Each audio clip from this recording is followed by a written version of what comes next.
Good afternoon. This is Politics for Real. I am Brianna Campbell, your host. And guys, today I want to talk to you guys about why filming police violence, filming police brutality has actually done nothing to stop it.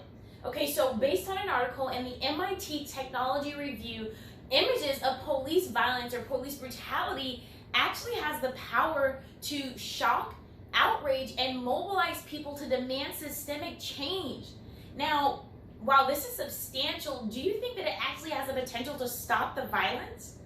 Now, whether it does or not, activists on this matter, believe that actually this shock, this outrage, and this mobilization of people is enough of a reason for us to keep filming the violence. And I really want to open up a discussion about that. I mean, what do you guys think about that? Do you think that that is true? I mean, do you think that this sensationalizing of police brutality is fair?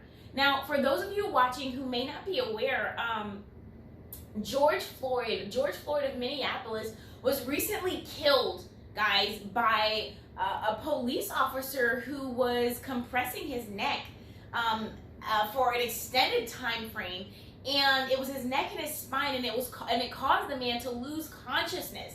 Now, this caused an outrage in America. And his murder was actually caught on camera, guys. That's what made it so, so shocking and so dramatic, was that it was actually caught on camera.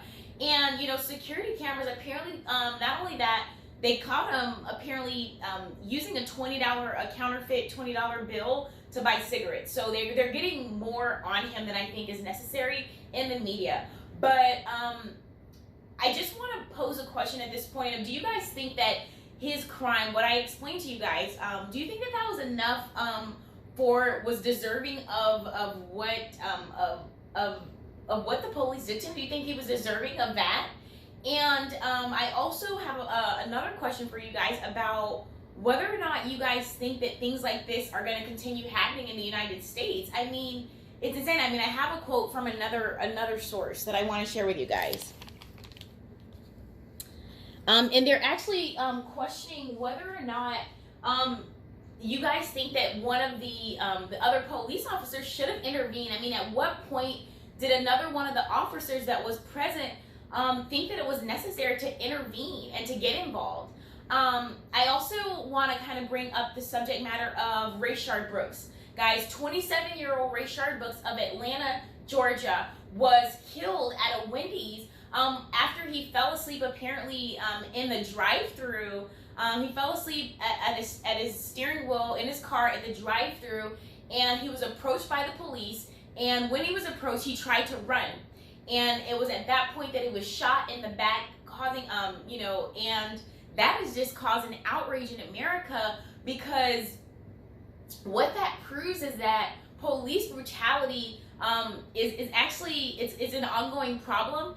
And it's going to take systemic change, guys. It's really serious. And I have another quote. I have another point that I want to bring up.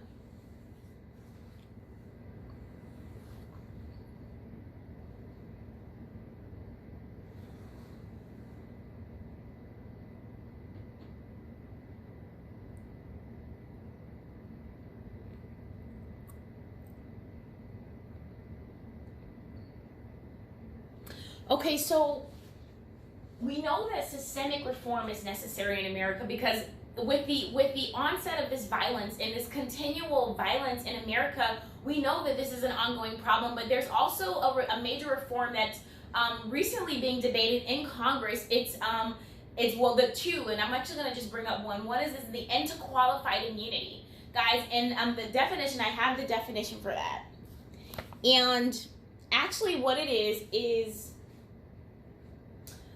It's really just something that protects officers from lawsuits to hold them accountable for using excessive force. And, I think it's about 75% of the people in America are demanding an end to qualified immunity, because they think that, we shouldn't be protecting police officers. We think that they're saying that police officers have way too much power, that qualified immunity allows them to get away with things like this. So I really would just, with that being said, I really want to hear from you guys on this subject matter, because I just gave you guys a lot of information, and I really want my audience to kind of talk back. I want to get a debate going about the Rayshard Brooks. I want to hear what you guys have to say about the police brutality images in the filming.